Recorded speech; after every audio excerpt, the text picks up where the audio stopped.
오늘 설교 제목은 그 욥의 친구들의 그 욥에 대한 동정심에 대해서 이야기를 하려고 합니다. 우리가 욥기서 서두에 보면 욥은 모든 것을 다 가진 사람, 뭐 부러울 것이 하나도 없는 사람, 하나님과의 관계도 그렇고 가정생활도 그렇고 또 모든 면에서 물질적으로도 부유하고 아무것도 부족함이 없는 모든 것을 가진 자로 출발한 욥의 모습을 우리가 보아왔습니다. 그런데 한순간에 사탄이 참 욥이 하나님을 그렇게 공경하는 것이 아무런 이유 없이 그렇게 하겠느냐, 분명히 거기에는 무슨 이유가 있을 것이다. 하나님께서 늘 그를 지켜주고 보호한 그러한 은혜에 대한 보답 또는 그렇게 했기 때문에 뭔가 반대급부적인 것이 있기 때문에 하나님을 잘 경외한 것이지, 그런 게 없다면 그렇게 공경을 했겠느냐, 이렇게 이제 하나님께 대한 그 충동질을 하는 거죠. 그러니까 하나님께서 그렇지 않다. 욥은 결코 무엇 때문에 하나님께 나한테 뭔가 바라는 게 있어서 또 받은 것이 있어서 그런 것이 아니다. 그러면서 이제 욥을 시험할 것을 일시적으로 허락을 하시죠. 그 바람에 이제 하루아침에 재산도 다 잃고 자녀들도 다 또 잃고 그렇게 모든 것을 잃은 자로 전락하는 그러한 상황이 되었습니다. 모든 것을 가진 상태에서 모든 것을 잃은 그런 상태로 변했다. 따라서 우리가 세상적인 시각에서는 욥에게서 세상이 종교를 앞세워 추구하고 목적하는 복의 모습, 우리가 종교를 앞세워서 우리가 추구하는 것, 우리가 얻고자 하는 것, 그것이 바로 뭐냐면 복이잖아요. 그래서 예수를 믿으면 복을 받는다라는 그런 이야기들을 많이 할 때 그 복이라는 것이 종교를 앞세워서 우리가 뭔가를 얻어낼 수 있는 것, 그렇게 생각을 하고 있죠.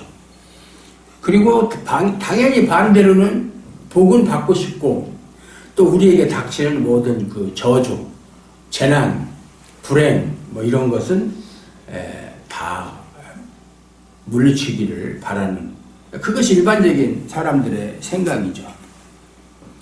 이러한 시각으로 욥이 받은 복의 이유를 하나님을 경외하는 신앙에 둔다면, 그렇다면 반대로 그가 당한 재앙은 죄로 인한 심판의 결과다, 이렇게 생각할 수가 있어요. 욥이 그런 복된 생활을 한 이유가 하나님을 경외한 신앙에 그 원인이 있다라고 생각하면, 재앙은 그와 반대로 심판을 받아서 그렇게 된 것이다, 이렇게 생각할 수 있다 이 말이죠. 하지만 이것이 욥의 신앙에 대한 하나님의 말씀에, 하나님이 그랬잖아요. 너희가 천지를 다 돌아다녀도 봐도 욥 같은 사람을 만난 적이 있느냐. 그는 마음이 청결하고 정말 하나님 섬기기를 누구보다 잘한다. 이렇게 하니까 이제 거기에 대해서 사탄이 욥이 하나님을 경외하는 것이 아무런 이유 없이 그렇게 하겠느냐, 그렇게 항변을 하죠. 그것이 이제 하나님의 말씀에 도전한 사탄의 사고방식이에요.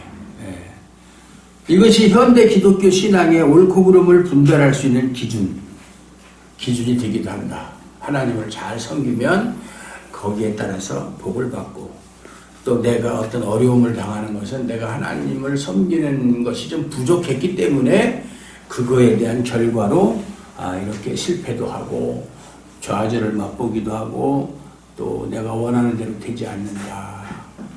그래서 잘됐다, 내가 복을 받아서 잘됐다는 것은 내가 신앙생활을 제대로 잘한다는 증거가 되고, 내가 하는 일이 잘 안 됐을 때는 신앙생활을 잘못하고 있다는 증거다, 이렇게 구분을 하는, 그게 현대 기독교의 가장 큰 맹점이다 그 말이에요. 그렇게들 많이 생각을 해요.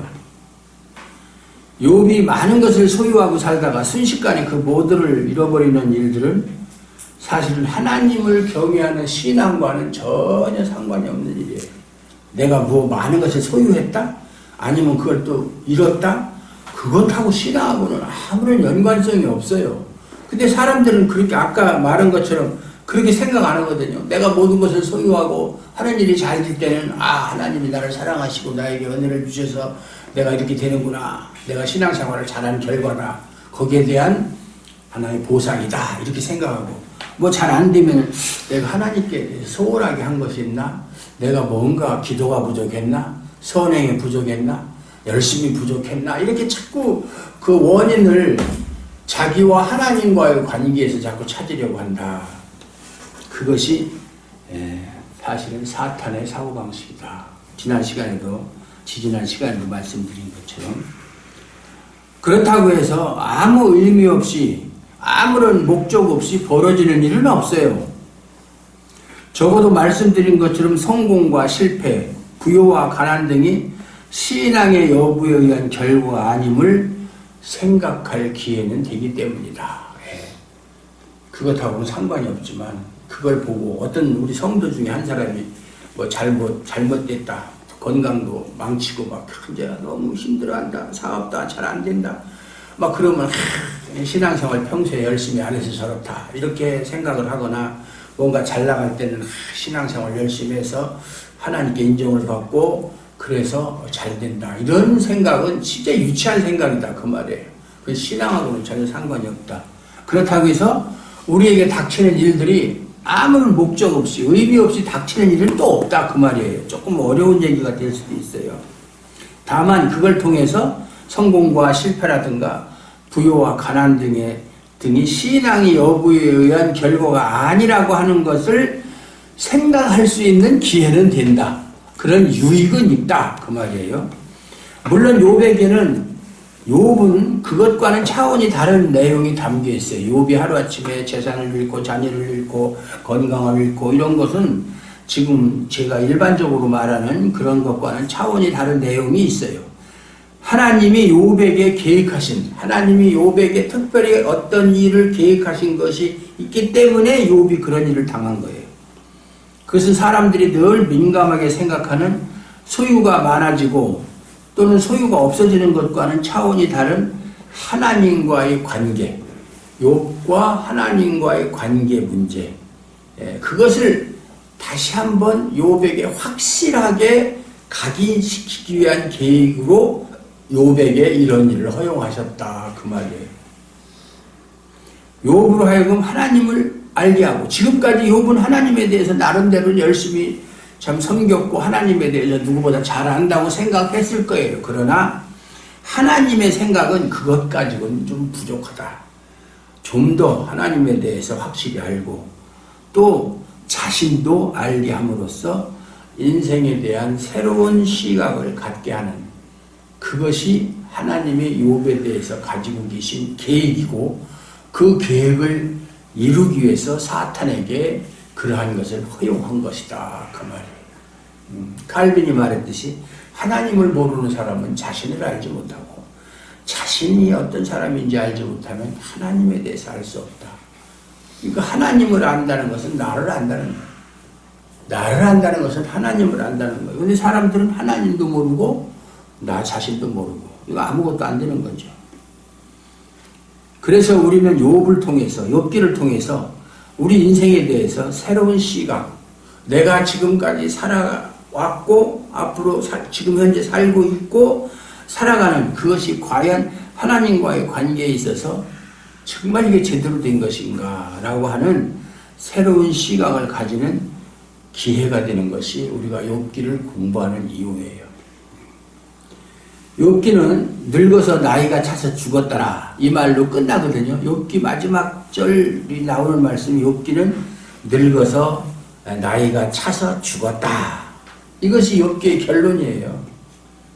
말씀드린 것처럼 소유가 있고 없고는 이 선언 앞에는 아무런 의미가 없어요. 소유가 많다고 해서 늙지 않는 것도 아니고 나이를 먹지 않는 것도 아니고 죽지 않는 것도 아니고 소유가 없다고 해서 뭐 없는 사람만이 늙고 나이가 차서 죽는 것도 아니잖아요. 늙고 나이가 많이 먹어서 결국은 나중에 죽는 것은 이건 소유하고 아무런 상관이 없잖아요. 소유 많고 하고 적고는 상관이 없어요. 모든 사람이 가는 길이 늙어서 나이가 차서 죽는 거예요. 그래서 다윗이 오래 사는 것 같지만 70까지밖에 못 살았어요. 30에 왕이 돼가지고 헤브론에서 7년 동안 왕 노릇하고 예루살렘에서 33년간 왕 노릇, 40년 왕 노릇하고 죽었으니까 70에 죽었어요. 일찍 죽은 거예요. 죽기 전에 자기 자식들 앞에서 유언을 할 때 나도 남들이 다 가는 길로 가게 되거늘 가거늘. 그러니까 사람은 태어나면 다 죽는다는 거죠. 그게 일반 사람들, 보통 사람들 다 겪는 하나의 과정이다. 피할 수 없는. 그걸 다윗도 그렇게 고백한 것처럼 우리 모두가 다 지금은 이렇게 살아서 의식하고 하나님을 예배하고 활동하고 생각하고 먹고 마시지만 우리도 나이가 먹고 늙으면 결국 나중에 다 죽게 된다. 여기 안 죽는 사람 하나도 없어요. 다만 먼저 가느냐 늦게 가느냐는 차이는 있겠죠. 잘 있어요. 먼저 갈 테니까. 죽음의 그 자리까지 많은 소유를 짊어지고 참 부를 누리다가 갈 수도 있고 뭐 재벌로 살다가 마음껏 하고 싶은 거 다 하고 그렇게 누리다가 갈 수도 있고 그냥 소유가 없어서 그야말로 참 어렵게 참 거지 나사로처럼 살다가 갈 수도 있고 그런 차이는 있지만 결국 나이가 들어서 죽는다고 하는 것은 누구에게나 공통된 사실이다. 길을 가는 도중에, 우리가 살아가는 도중에는 서로 비교가 되겠죠. 아, 저 사람은 참 여유가 있고, 저 사람은 권세도 있고, 저 사람은 건강도 하고, 돈도 많고, 그러니까 부러움의 대상도 되고, 뭐 요즘에 뭐 유튜브나 뭐 그거 보면 뭐 연예인들이 하루아침에 그냥 유명해지고, 물론 그 사람들이 과거에 어려울 때도 있었지만, 뭐 임영웅이 같은 사람은 작년에 253억을 벌었다는 거예요. 1년 동안에. 지금까지 버는 돈이 뭐 얼마, 뭐 어떤 사람은 뭐 정확한 건 알 수 없지만 1000억을 벌었다는 사람도 있고 뭐 그러는데, 예? 그러면 뭐, 그거 가지고 그게 큰 뉴스거리가 되고 부러워하고, 뭐 저 같은 경우는 1000억을 벌었든 1조를 벌었든 전혀 저는 뭐 그런 거에 대해서 관심이 없죠. 근데 여러분들도 그런 생각을 가지고 있어야 되는데, 그거 보고, 야, 부럽다. 나도 저렇게 돈이 많았으면 좋겠다. 그러면 아직 모르는 거예요. 그런 거에 대해서 짐에 초월을 해야 되는 거예요. 예. 근데 사람들은 그렇지가 않고 그걸 부러워하잖아요. 또 강자와 약자로 구분되어 힘없는 자의 서름을 당하면서 살 수도 있고. 예. 하지만 죽음의 자리에서는 그 모든 것이 다 무의미해진다. 힘이 있든 없든 부자든 가난하든 뭐 젊은 사람이든 늙은 사람이든 죽음 앞에서는 그 모든 그런 상황이 다 무의미한 거예요. 그 뭐 자랑할 수 있어요? 죽음을 앞둔 사람이. 오직 죽음의 자리에서 필요한 것은 뭐예요? 믿음뿐이에요. 믿음만이 살 길이라 하시네. 구원이라 하시네. 이런 찬양도 있지만 믿음. 우리 신자들은 그것을 알기 때문에 죽음의 자리를 향해 가는 길에서 믿음에만 뜻을 두는 것이다. 오직 믿음. 옛날 종교 개혁자들이 외친 것, 오직 믿음. 우리에게 필요한 것은 오직 믿음이다. 믿음만이 우리의 모든 희망이고, 우리의 기대고, 우리의 소망이다. 믿음, 소망, 사랑. 뭐 그런 세 가지가 중요하다. 근데 모든 것은 믿음을 전제로 하지 않을 땐 다 의미가 없는 거예요. 믿음 없는 사랑도 소용이 없고, 믿음 없는 소망도 그건 무의미한 거예요. 믿음이 최고인 거예요, 믿음. 하지만 이것을 알지 못하면 욥이 누렸던 부와 또 욥이 당한 재앙에 초점을 두고 신앙을 판단하게 된다. 그걸 모르면 욥이 한참 잘 나갈 때는 참 부럽다. 나도 욥처럼 살았으면 좋겠다. 이렇게 생각하다가도 또 욥이 이런 고난을 당하게 되면은 뭐가 잘못돼서 욥이 그런 고난을 당했을까? 이렇게 생각한다. 아마 욥이 하나님과의 관계에서 뭔가 잘못된 게 있으니까 그렇지 않은가. 물론 우리는 성경의 내용을 알고 있으니까 그 사탄의 도발에 때문에 하나님께서 일시적으로 허용했다는 것을 알고 있기 때문에 그렇게 생각 안 하지만, 그 오늘 찾아온 욥의 친구들은 그런 사실을 모르고 있잖아요. 뭐 사탄과 그런 관계에 의해서 이런 일이 벌어졌다. 그래서 오늘 이제 친구들을 세 사람이 찾아왔어요. 친구들에 대한 이야기예요. 11절에 보면 그때 욥의 친구 세 사람이 이 모든 재앙이 그에게 욥에게 내렸담을 듣고 각각 자기 지역에서부터 각각 서로가 사는 지역이 다 달라요. 이르렀으니 곧 대만 사람 엘리바스, 대만 사람 엘리바스, 수아 사람 빌다, 다 지역이 다르잖아요. 또 나아마 사람 소발이라. 그들이 욥을 위문하고 위로하려 하여 서로 약속하고 오더니, 야, 소문을 들었어요. 욥이 이런 고난을 당하고 있다. 그 잘나가던 욥이 지금 이렇게 형편없는 그런 상황에 처했다. 우리가 가서 한번 찾아보고 위로를 해야 되자. 어제 몇 월 며칠 날 우리 어디서 만나자. 그렇게 사전에 약속을 하고 그렇게 왔다. 그 얘기죠. 네. 욥의 세 친구는 엘리바스, 빌닷, 소발이에요. 또 나중에 또 엘리오라는 사람도 나오지만 일단은 3명. 이들은 각기 다른 지역에서 살다가 욥이 겪는 재앙에 대한 소식을 듣고 위로하기 위해 약속을 하고 왔다. 대단한 거예요. 네.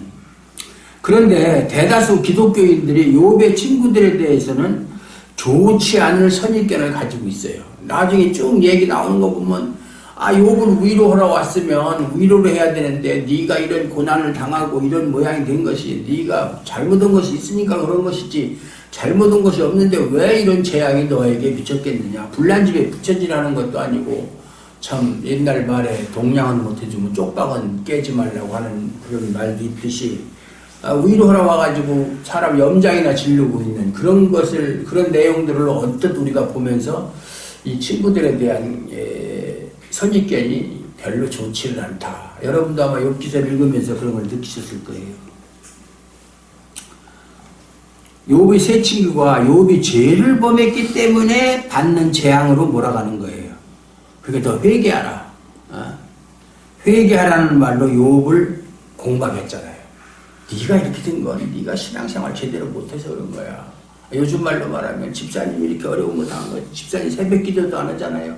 요즘 뭐 우리 교회에서는 안 하지만 옛날에 그런 얘기들 많이 했었잖아요. 새벽 기도도 안 해서 그렇고 뭐 주일도 가끔가다 빼먹고 11조도 떼먹고 막 이러니까 당연히 하는 일이 잘 안 되고 하나님께 징벌을 받아가지고 그런 재앙이 오는 것이지 왜 정상적인 신앙생활을 했으면 그런 일을 당하겠는가.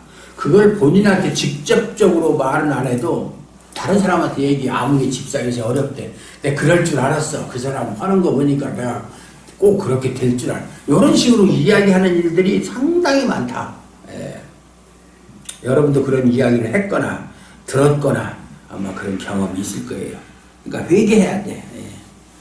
이것을 친구의 고통을 외면하고 배려하지 않는 태도로 생각하면서 참 친구로서 바람직하는 모습이다. 이렇게 우리가 생각을 할 수가 있다.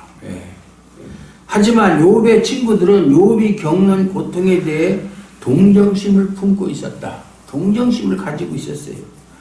그리고 그 욥을 위로하기 위해서 약속하고 멀리서부터 찾아온 거예요. 그 당시에 뭐 비행기 타고 왔겠어요. 자동차를 타고 왔겠어요. 걸어왔을 거 아니에요. 그 먼 데서. 그 참 보통 정성 가지고는 할 수 없는 거죠. 욥에 대한 이들의 마음이 진심이었다는 것은 다음 성경 구절을 보면 알 수 있어요. 12, 13절을 보면 눈을 들어 멀리 보면 이제 욥의 집에 가까이 올 때 멀리서 보니까 욥이 재 가운데 앉아서 참 깨진 사기 조각으로 몸을 긁고 있었다고 그랬잖아요. 그가 욥인 줄 알기 어렵게 되었으므로 얼마나 욥이 그 모습이 형편없었으면 망가졌으면 욥인지 아닌지 확실히 알아보지도 못할 정도로 그런 상황이 되었다. 그러니까 그걸 보고 그들이 일제히 같이 소리질러 울며 각각 자기의 겉옷을 찢고 하늘을 향하여 티끌을 날려 자기 머리에 뿌리고 밤낮으로 7일 동안 7시간도 아니고 7일 동안 그와 함께 땅에 앉았으나 욥의 고통이 심함을 보므로 그에게 한마디도 말하는 자가 없었더라. 그들이 이제 옵니다. 오는데 멀리서 보니까 욥이 형편없이 망가진 거예요.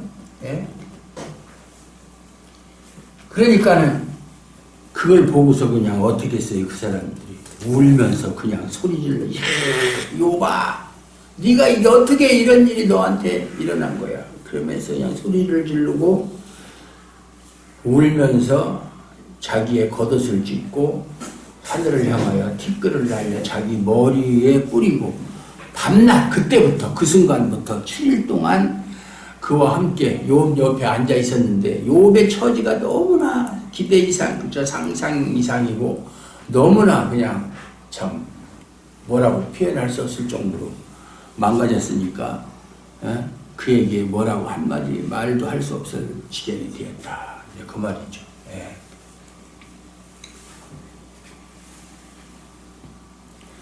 이들이 욥을 멀리서 처음 봤을 때 욥인 줄 알아보기 힘들 정도의 모습이었다. 너무나 망가졌다는 얘기죠. 평소에는 참 몸에서 귀티가 나고 얼굴에 기름기가 등으로 흐르고 옷도 좋은 비단 옷을 입고 부자니까 동방에서 제일 가는 부자가 뭐 그러면 그 얼마나 그 아우라가 있겠어요. 그런데 그 모습과 지금 현재의 모습을 비교해 보니까 이게 너무나 비교가 안 돼요. 망가져도 너무나 망가진 거예요. 예. 발바닥에서부터 정수리까지, 발바닥 정수리, 여가 정수리. 그러니까 온몸 전체라는 얘기죠. 좋은 기가 나서 그 좋은 기로 인해서 욥의 외모가 쉽게 알아볼 수 없을 정도로 비참한 상태가 되었다. 예. 좋은 기, 요즘에는 뭐 좋은 기 별로 안 알지만 옛날엔 좋은 기 많이 알았잖아요. 고름이 질질 흘리고, 꽉꽉 문둥병자처럼.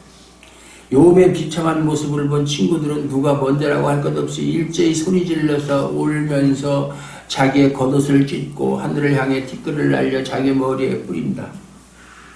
이것은 이스라엘 사람들의 고대 하나의 습관이에요. 뭐냐면은 슬프고 애통한 자기 마음을 표현하는 하나의 방식이에요.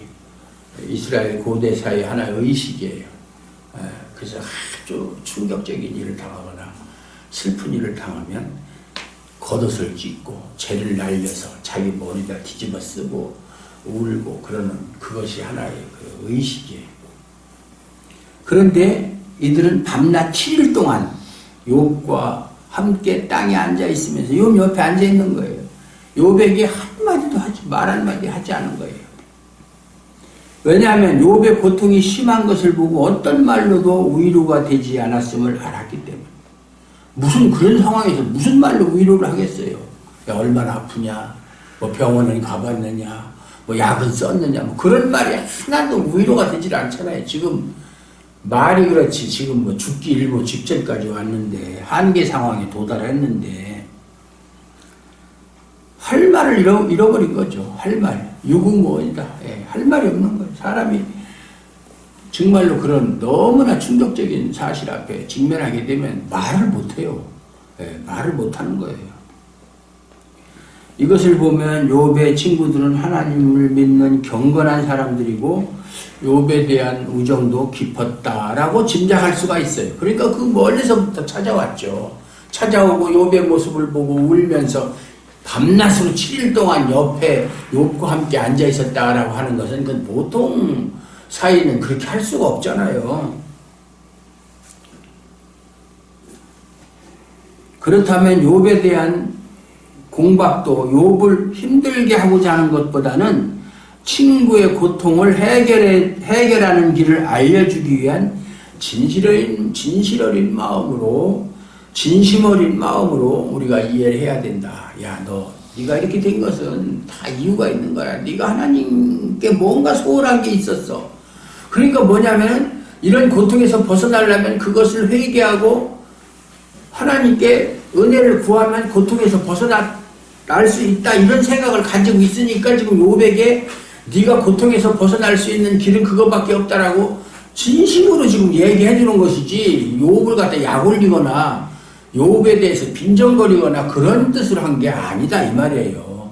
근데 우리는 그 말을 했다고 해서 어떻게 그런 상황에서 그런 말을 할 수 있느냐 하지만 그런 말 해주는 것도 그에 대한 사랑과 우정이 있으니까 그런 말을 하는 것이지 아예 그에 대한 관심이 없으면 그 사람이 어떤 일을 당하든지 그러다 살다가 죽든지 말든지 회개를 하든지 말든지 신경 안 쓸 거 아니에요.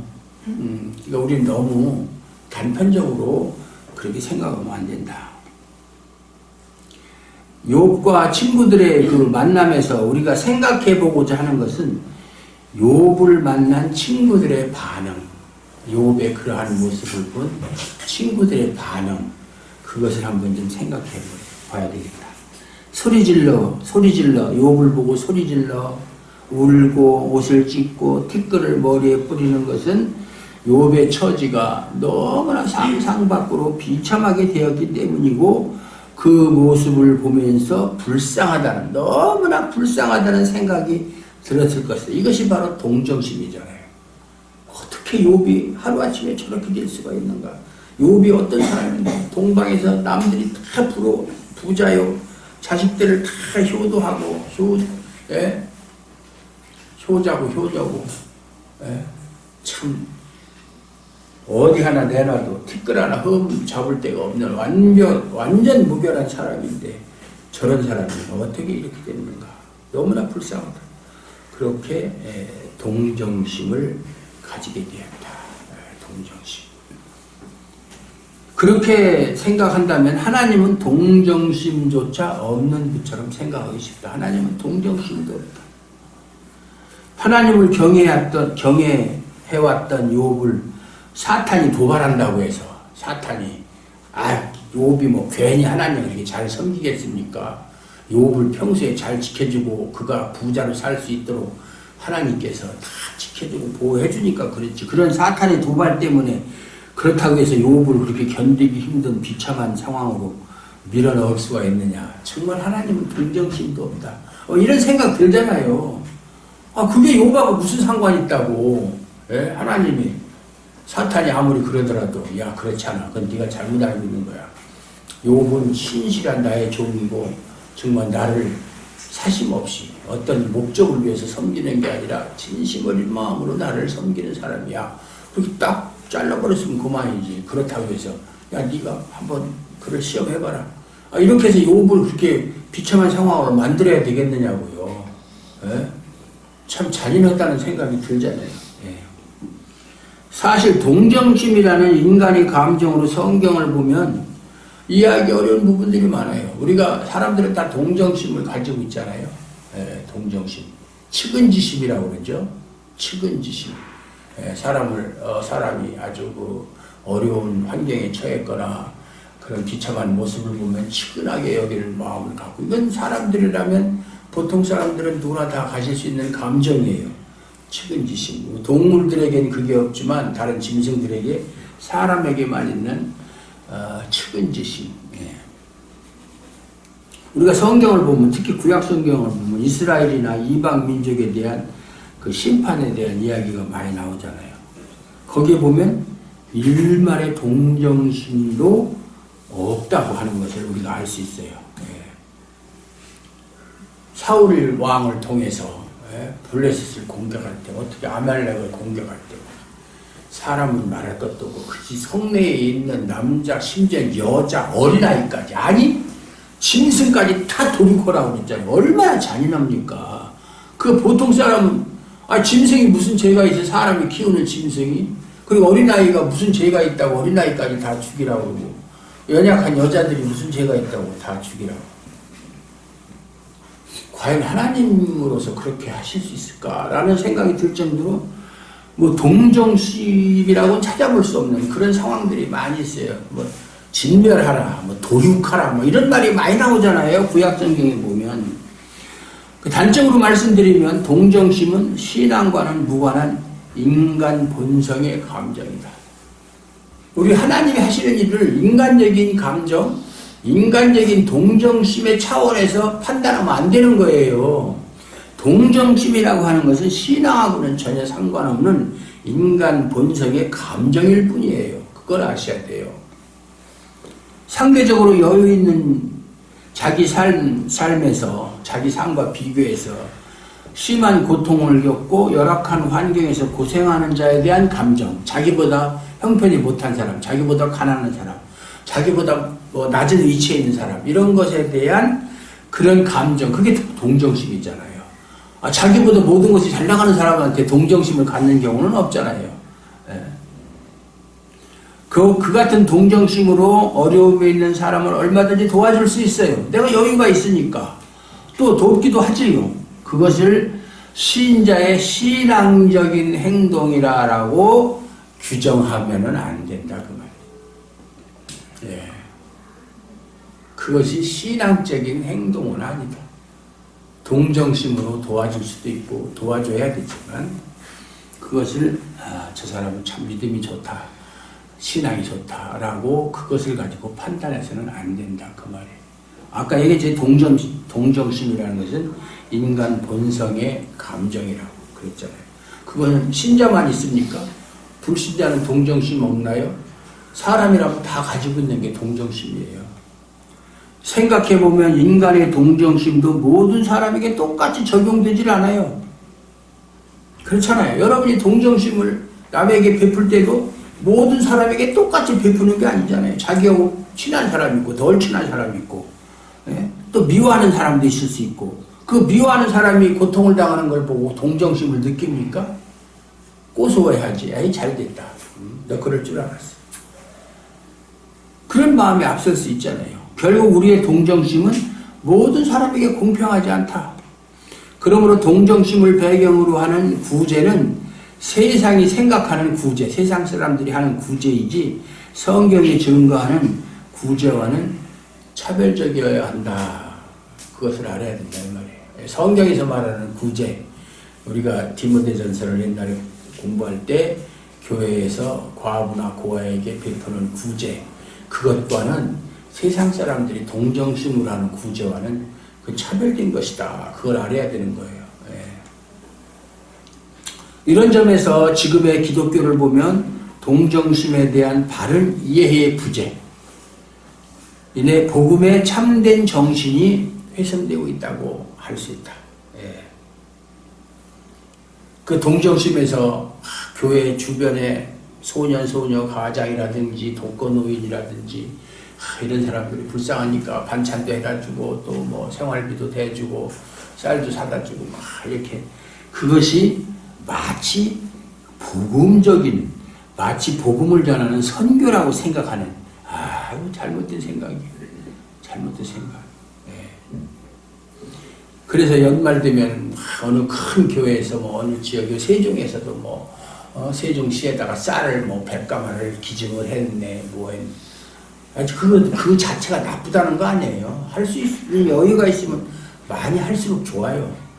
그것을 선교라고 생각하지 말라 그 말이에요.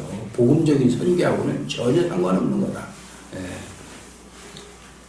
물질적 도움을 필요로 하는 사람한테 물질적 도움을 주는 것은 잘하는 일이죠. 또 할 수만 있으면 해야 돼요. 다만 그것으로 복음을 전한다고 생각하지는 말자. 그걸 분명히 해야 돼요.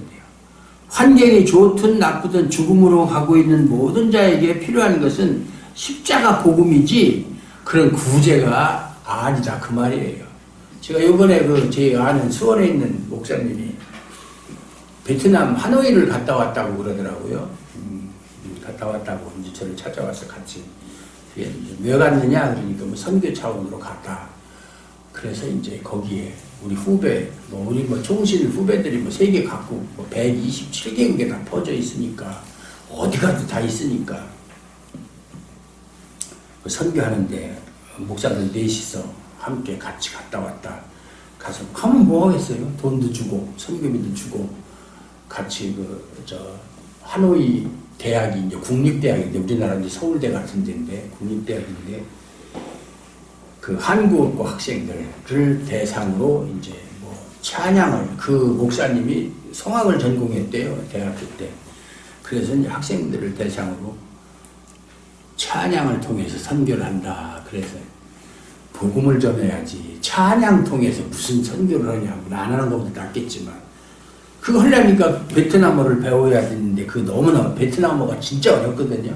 태국어도 말할 것도 없고 동남아시아 언어들이 상당히 어려워요. 중국어는 아무것도 우리는 중국어 같은 거는 같은 한자 문화권이니까 일본어나 중국어는 그래도 조금 배우기가 그렇게 어렵지 않은데 동남아시아 언어들은 전혀 영어도 안 통하고 그냥 가서 그걸 한다. 근데 이제 하노이 대학에서 제일 인기 좋은 과가 한국어과래요. 의대보다 훨씬 들어가기 힘든 과가 한국어과래요. 한국어과. 근데 거기에 있는 한국어 교수들은 현지인이에요. 현지인이 한국에 와서 한국어를 배워가지고 와서 해. 내가 가서 해야 되는데. 그래서 언제 한번 저희가 이제 한국어 교원 자격증을 땄으니까 연락이 왔더라고요. 해외에 나가서 그걸 교수요원으로 가서 일할 생각이 없느냐고. 의사를 타진하는데 뭐 교회 때문에 갈 수가 없어서 못 갔는데 갈 걸 후회가. 네. 그래서 그 학생들한테 복음을 찬양을 통해서 복음을 전한다고 하길래 통역을 세워서라도 성경을 가르치고 신학을 가르쳐야지. 찬양 통해서 뭐 언제 그 성경의 내용, 신학적인 내용을 찬양을 통해서 어떻게 언제 가르치겠어요? 그건 능력이 안 되니까 그러는 거예요. 선교 방법이 좀 잘못됐다 뭐 이런 얘기도 했는데 마찬가지로 이렇게 뭐 옛날에 막 중국에 갈 때 보면 중국 사람들이 생활이 어려우니까 특히 이제 시골 사람들 같아서 옷두가 그 교회에서 큰 교회에서 그냥 그 옷 입다가 안 입는 거 있으면 그거 다 싸가지고 몇 보따리씩 해가지고 갖다 주기도 하고 뭐 노트도 사다 주고 뭐 또 뭐 필기구도 사다 주고 뭐 그렇게 하고 물질적인 선교를 엄청 많이 했거든요. 한국 특히 그 교회에서. 그거 별 효과가 없어요. 예. 나중에는 저는 그걸 알고 안 하겠다. 어디 갈 때 뭐 사다 주는 물질적인 도움은 안 주겠다. 그리고 나중에는 야 우리가 한국에서 멀리까지 와서 너희들에게 복음을 전하는데 사례비 내놔라. 제가 받았어요. 사례비 내놓으라고 그랬어요. 왜 가르쳐주고 돈까지 주냐? 그래서 그렇게 가르쳐가지고 그 다음부터는 가면은 공항에 마중 나와가지고 딱 나오면 장로님하고 제자 이제 목사가 오면은 봉투부터 주는 거예요. 이제 앞으로 며칠 동안 사역을 할 거 사례비를 주는 거예요. 받았다가 나중에 그들을 교회를 위해서 다시 쓰는 한이 있어도 일단 받았어요. 그게 원칙이잖아요. 왜 돈 주고 가르쳐주고 다 하고 그 못된 버릇만 그래서 한국인 목사가 오면 뭔가를 주겠지 하는 그 기대감 그건 선교가 아니에요. 그거는 잘못된 거예요. 이 생명을 영원한 생명을 얻을 수 있는 복음을 전하는데 거기다 돈까지 갖다 주고 옷 갖다 주고 먹을 것 갖다 주고 막 그럽니까? 그래서 우리가 굳이 한국에서 하는 것도 마찬가지고 그 구제를 복음적 선교다 이렇게 생각하면은 그것은 안 되는 것이다 그 말이에요. 욥의 친구들에게는 욥이 불쌍하게 보였겠지만 그들 역시 불쌍한 존재들이다. 지금 현재 욥이 막 이렇게 비참한 상황에 있으니까 참 불쌍하다 하지만 불쌍한 거는 욥이나 욥 친구들이나 다 똑같은 존재들이다. 똑같은 존재들. 왜냐하면 인간의 불쌍함은 그것은 뭐 그 사람이 뭐 상대적으로 네가 나보다 현재는 뭐 건강하다, 돈이 많다, 뭐 여유가 있다 이런 거 가지고 불쌍하냐, 덜 불쌍하냐, 안 불쌍하냐 이렇게 따지는 게 아니고 인간의 불쌍함은 하나님과의 관계에서 규정되는 거예요. 하나님과의 관계에서. 근데 우리는 불쌍하냐? 누가 불쌍한 사람이냐? 누가 불쌍하지 않은 사람이냐? 이걸 판단하는 기준이 뭐예요? 그 사람의 소유, 그 사람의 지위, 그 사람이 가지고 있는 어떠한 힘, 이런 거 가지고, 저 사람은 나보다 훨씬 큰 힘을 가지고 있네? 배경도 좋네? 돈도 많네? 그러면 저 사람은 안 불쌍한 사람이고, 저 사람이 볼 때 나는 불쌍한 사람. 이런 식으로 생각한다, 이 말이죠. 열악한 환경에서 생활한다고 해서 불쌍한 것이 아니고 그리스도를 알지 못하기에 불쌍하다는 마음이 있어야 된다. 여러분들은 TV를 보거나 뉴스를 보거나 하여튼 유튜브 이런 거 볼 때 그 사람들 그렇게 잘 나가는 사람 많잖아요. 아까도 얘기했지만 그런 거 보면은 부럽습니까? 저는 불쌍한 생각밖에 안 들어요. 아무리 그럼 뭐예요? 저 사람이 물론 그 중에 믿음을 가지고 있는 사람도 있고 아닌 사람도 있겠지만 저 사람들이 예수를 알지 못하면 그 사람들처럼 불쌍한 사람이 없는 거예요. 성경에 있는 말씀처럼 그들은 잡혀먹기 위해서 태어난 이성 없는 짐승과 하나도 다를 바가 없는 사람이에요. 그런 가치관을 우리 신자들이 가지고 있어야 되는 거예요. 현실적인 거 보고 내가 불쌍하다 저 사람이 그렇게 생각하는 거 아니에요.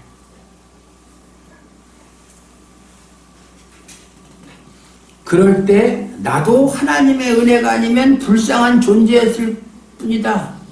나는 근데 불쌍하지 않다. 왜? 저는 저 자신에 대해서 불쌍하다는 생각을 하지 않거든요. 그들이 불쌍하지. 왜? 하나님의 은혜가 나에게 임했기 때문에 내가 누군가를 알고 하나님을 알았기 때문에 내가 그런 생각을 갖는 것이지, 만약에 하나님의 은혜가 아니면 나 역시도 불쌍한 존재에 지나지 않는다. 그걸 안다 이 말이죠. 그걸 아는 것이 이렇게 중요한 거예요. 그래서 성경적인 구제는 물질을 주는 자와 받는 자가 똑같이 불쌍한 존재로 만나는 것이다. 준다고 해서 그 사람은 덜 불쌍하고 받는 사람이 불쌍한 게 아니에요. 주는 사람이나 받는 사람이나 불쌍한 건 마찬가지.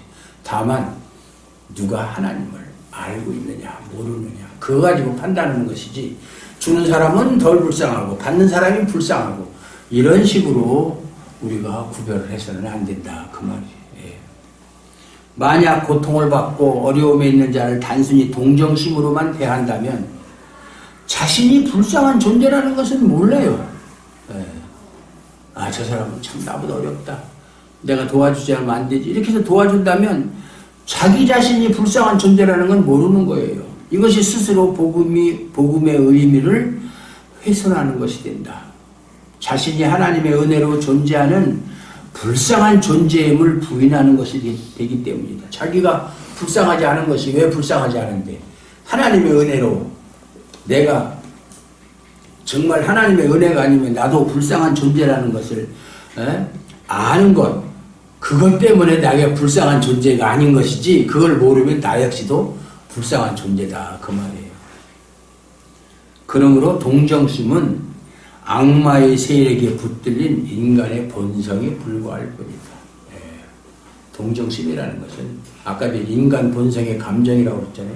악마의 세력에 붙들린 인간의 본성에 불과할 뿐이다. 그렇다고 해서 나 오늘부터 이제 동정심 1도 이제 베풀지 않을 거야. 그렇게 하라는 얘기 아니, 말을 새겨 들어야 돼요. 동정심을 갖지 말라는 뜻이 아니에요. 어려움에 있는 사람을 불쌍히 여기지 말라는 것도 아니에요. 동정심이나 불쌍히 여기는 감정은 우리 스스로 통제할 수가 없어요. 내가 저 사람 불쌍하게 여겨야지 한다고 해서 불쌍히 여기고, 내가 저 사람 불쌍하게 여기지 않는다고 해서 여기지 않는 것도 아니잖아요. 중요한 것은 나 또한 동정받아야 할 불쌍한 존재임을 놓치지 않아야 된다. 나도 불쌍한 사람이야. 나도.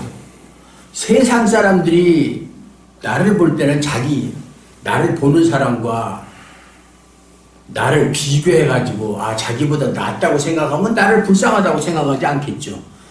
자기보다 못하다고 생각할 때 불쌍하다고 생각하지만 그게 중요한 게 아니고 하나님과의 관계에서 생각할 문제다 그 말이에요.